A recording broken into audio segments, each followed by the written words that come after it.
Think back to 1990. A warm summer night. In your pocket, a plastic cassette tape. You walk up to your car, slide a heavy metal key into the lock, and turn. There is a precise half-second after you pull the door closed on a Mercedes-Benz W124 where the modern world completely disappears. It is a moment defined by a single, real sound, a heavy, mechanical, vault-like thud. No digital chimes, no glowing screens. Just the nostalgic scent of classic interior and the unyielding weight of solid German steel. If that memory makes you smile, you've been invited into a different way of living. Car culture is the ultimate emotional mirror for who you are, but that world is being erased. Compare that to the W213 E-Class. You touch a plastic button. A wall of glass ignites. The car tracks your phone, demands your data, and greets you with a cold synthetic chime. When the car tries to think for you, it steals your agency. Most people feel rich in that cockpit. But a certain kind of person feels a quiet spike of cortisol. A real anxiety looking at a smudged screen wrapped in artificial neon. This isn't just about cars, it's about how you use your mind. By the end of this video, you'll understand why preferring an old metal key says more about your brain's health than your taste in cars. The world sees you as a museum piece, stubborn or afraid of progress. But they're looking at the wrong map.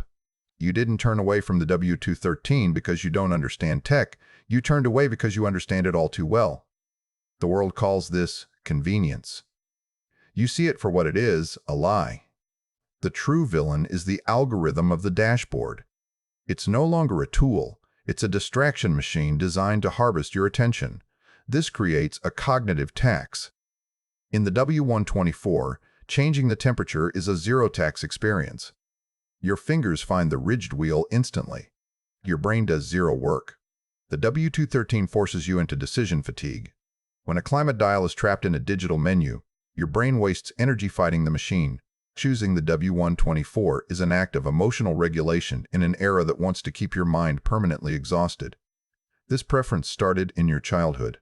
Watching a father or a neighbor in a quiet garage, the sound of a baseball game on a small radio. You saw them fix things with their own hands. In that world, the connection between your hands and the result was absolute. That is where your sense of safety was born. This created your internal locus of control, the belief that you have the power to shape your own environment. Modern life destroys that. When a screen goes black in a W213, you are helpless. The machine hides its soul behind glass. This creates an external locus of control, teaching your brain to depend on a system you cannot understand. This builds a beautiful contradiction in you. You have endless patience for a mechanical leak, but zero patience for a fake world. The W124 steering wheel isn't just leather and plastic, it is a symbol of your independence. Your love for that key is a biological fact. Every control in a W124 rewards you with a crisp, mechanical click. This provides absolute certainty. Your brain builds a physical map of the cabin so your eyes never have to leave the road. This certainty tells your nervous system that you are safe, physically lowering your heart rate. In the W213, your sense of touch is blind. Tapping glass gives you fake haptic feedback or silence. Your brain finds this ambiguous, creating constant microstress. The W213 applies scroll fatigue to your drive, pinging you with alerts while you're trying to find peace. The W124 allows you to go offline and enter a flow state, the mental zone where humans heal and do their best thinking. Starting the W124 is a psychological anchor. It's a ritual that signals your subconscious to take back your focus. You aren't choosing old technology, you are choosing to protect your nervous system. We must be honest. Driving a 30-year-old car isn't a fairy tale. It means crumbling wiring harnesses and the endless hunt for endless parts. And we must talk about safety. A brand new W213 is objectively safer for your family. It is a choice between the comfort of an automated cage and the raw responsibility of a driver who is truly awake. We trust things more when they admit their flaws. The W124 hides nothing. When a part fails on a W213, you drop it off in clinical silence. It requires zero skill from you. But when you fix a W124, that struggle becomes an act of competence. You trade digital silence for the smell of oil and the cold bite of a steel wrench. You love it because the struggle gives you a sense of physical capability. It keeps you sharp While a modern warranty allows your brain to sleep, the car is just the lens. When you keep an old machine alive, you are participating in a quiet war. The world wants to convince you that outsourcing your mind is progress. But here is the truth. A modern car is built to connect you to a network, but a classic car is built to reconnect you to yourself. When you let a computer clip your lane and track your eyes, you give away your agency. Your brain is starving for something real.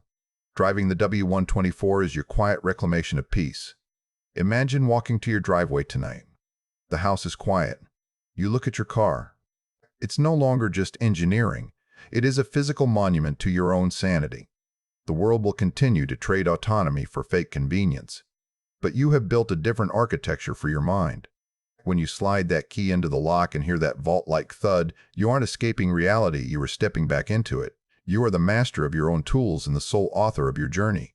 You can look at your steering wheel with absolute pride, knowing that in an artificial world, you chose to hold on to something real. Someone reading the comments tonight needs to know they aren't alone in choosing peace over progress. Skip the like button. Instead, leave 3 things: the year of your car, the model, and the single best memory of a physical, mechanical victory inside it. Tell us about the part you fixed or the quiet drive where the dashboard left you alone with your thoughts. Go to the comments right now. Let's show the world how many of us are still out here, keeping the real things alive.